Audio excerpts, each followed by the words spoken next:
Technology meets Tokalash. In a time long before the world we know now, there existed a civilization unlike any the world had ever seen. The people were wise and skilled, able to bend machines to their will. They had flying cars that zoomed through the skies, cities that glowed at night with brilliant lights, and devices that allowed them to talk to anyone, anywhere, at the touch of a button. Yet, behind all the brilliance and progress, there was a hidden darkness, an ancient power, older than time itself. In the shadows of this world, witchcraft flourished. But these witches were not like the old stories told by grandmothers around the fire. No, these witches were modern, blending their ancient magic with the wonders of technology. They used their dark power to create devices that could summon spirits, to cast spells through phones, and to control creatures called Tokalashes. These dark beings, made from the souls of the dead, could do anything: spy on people, steal food, even ruin entire families. But controlling the Tokalashes required a terrible ritual. The dead's tongue would be cut off, and a sharp metal nail hammered into their skulls to bend their will. Once revived, these tiny, twisted beings shrank in size, becoming no bigger than toddlers, and carried out their master's evil bidding. Sometimes the witches would perform the ritual while the person was still alive. As time passed, more and more witches discovered how to combine technology with their dark magic. They learned how to use cell phones to summon storms, curses, and even the dead. No one could trust their phones anymore. A text message might be a blessing one moment, a deadly curse the next. It was a world where technology and witchcraft danced together, weaving an intricate web of power. What was meant to improve life, machines, gadgets, and progress, soon became tools for destruction. The witches did not stop there. Some found ways to use their dark magic and technology to cheat death itself. They crafted devices that would allow them to live forever, defying time, aging, and even injury. Immortality had always been the dream of kings and sorcerers, and now it was a reality for those who had the right knowledge. These witches could no longer be killed, for they would simply resurrect, stronger and more powerful each time. They could travel the skies on brooms that no longer needed just magic, their flights powered by the energy of technology. They could teleport in the blink of an eye, soaring across continents in mere seconds. But immortality, as it turned out, was a curse in disguise. The witches, once full of ambition and dreams, soon found that life, endless, unchanging life, was nothing but a hollow existence. They could no longer enjoy the simple pleasures of growing, learning, or loving. They saw the same faces, heard the same voices, and felt the same loneliness stretch out before them forever. They had become gods, yet without the passage of time, there was no meaning to their lives.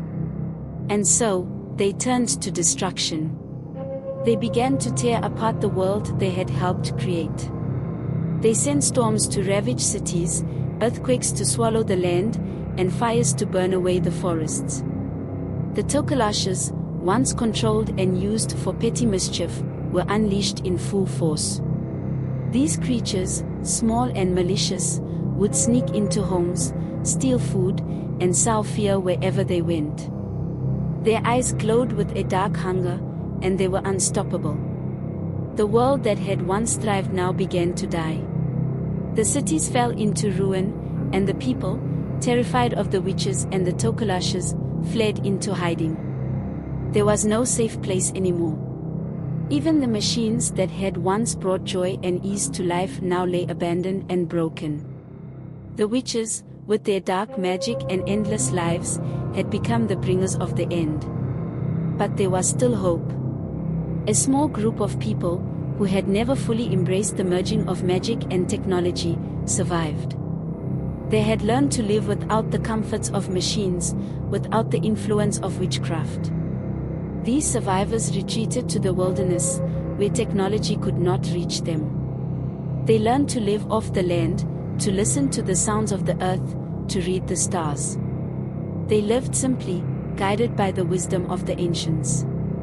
In the heart of the forests, where the shadows of the past whispered on the wind, the survivors built a new life. They grew their own food, hunted with their own hands, and lived in harmony with the wild. They no longer relied on machines, no longer feared the witches, and no longer worried about the Tokolosh. The dark world outside their safe haven could do nothing to touch them. As the years passed, the world beyond the forests grew quieter. The witches, lost in their own desires, had destroyed everything they once sought to control. The cities were no more, and the once thriving world was now a ghost of itself. The immortals had nothing left to conquer, and their endless lives had led only to despair. The Tokalash, freed from their masters, wandered the desolate streets, forgotten and aimless. The survivors, though they had lost so much, had gained something far more precious: peace. They told stories to their children about the great civilization that had come before them, about how technology, meant to bring good, had merged with witchcraft and brought destruction instead. They spoke of the witches who had sought immortality, only to find emptiness. They warned their children never to seek too much power, for it would always cost more than it was worth. And so, life returned to a simpler way.